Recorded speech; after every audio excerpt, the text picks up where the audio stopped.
obviously this affects the world like in a big way. I think one of the obvious things is that it's going to be like way overpopulated, the Earth. So I wanted to look at like just the population and how it grows. So I looked up the birth rate and the death rate, the current birth rate and death rate. Right now, the birth rate on Earth is 131.4 million births per year. Jesus. Yeah, it's a lot.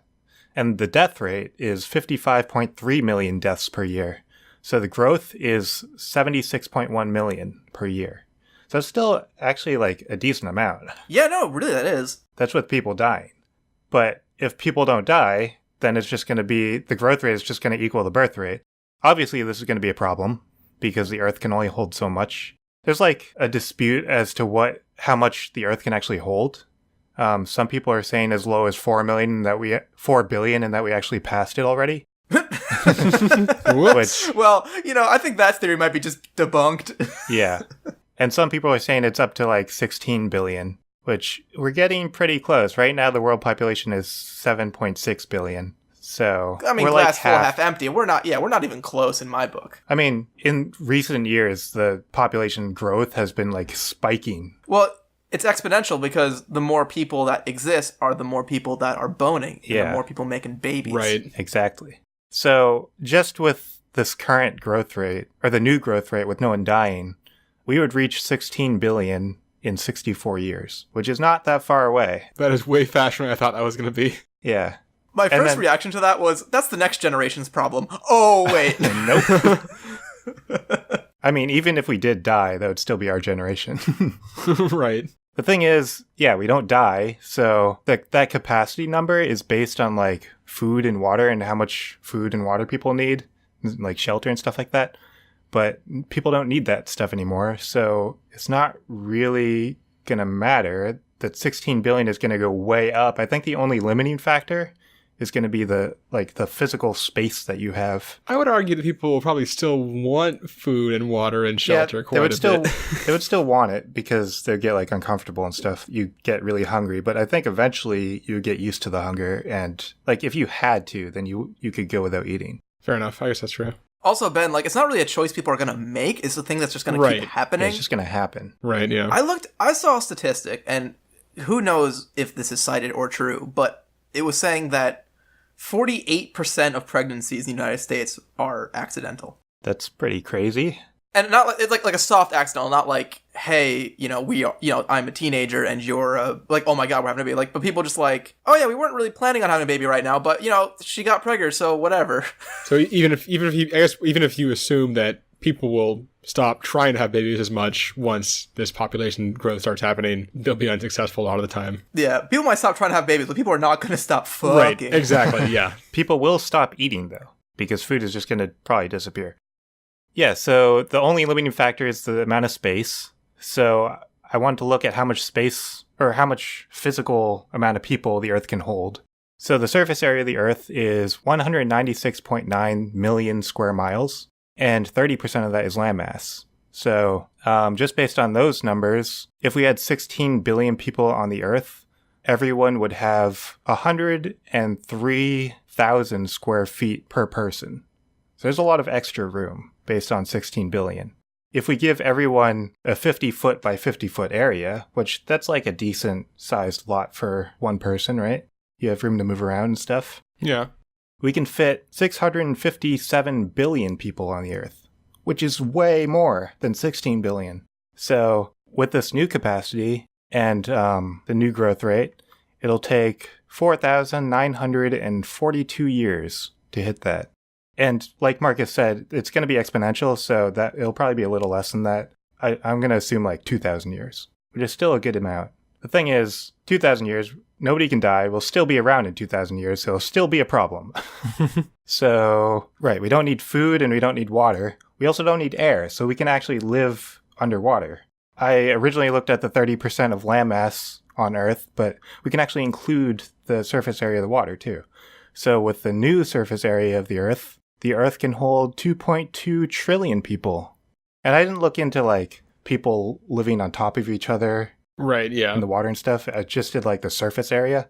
But people could live on top of each other too, I guess. We could build like apartment buildings or whatever, and stack people more effectively. Because I like how you're taking another only absolute survival take on this instead of literally any kind of living standard take. Right, yeah. It's like, oh yeah, you'll just be suffocating, starving and stacked on top of people all the time, but you'll be alive. You'll also be constantly drowning. Yeah. Yeah. Like, I mean, all that stuff you'll get used to. I don't think you can. I think your mind would break. I think you would become like this weird dystopian, like, empty shell of a person that's just like, I'm dying all the time, please kill me. And then they're like, can't. But you'd be alive. It's the greatest Twilight Zone episode ever. Oh, come on. There's gotta be at least like 7 Twilight episodes with this exact premise. Probably. There's a lot of Twilight episodes. Twilight Zone episodes. Yeah, you guys both just said Twilight, not Twilight Zone. Yeah, so once we hit the Earth's capacity, right now, actually, like, we're trying to find another habitable planet, or eyeing, like, Mars and stuff like that. But in this little scenario that we've created, every planet is habitable. Right. We can live on the moon, we can live on Mars, and we don't have to do anything to the planets, we can just live there. So the moon has a surface area of 14.6 million square miles, and it can hold 162 billion people. And then Mars is 55.9 million square miles, and it can hold 623 billion people. So that bumps up our numbers a lot. And obviously you can go through all the planets too, I didn't do that. But we don't need to stop at the planets. We can also just float through space.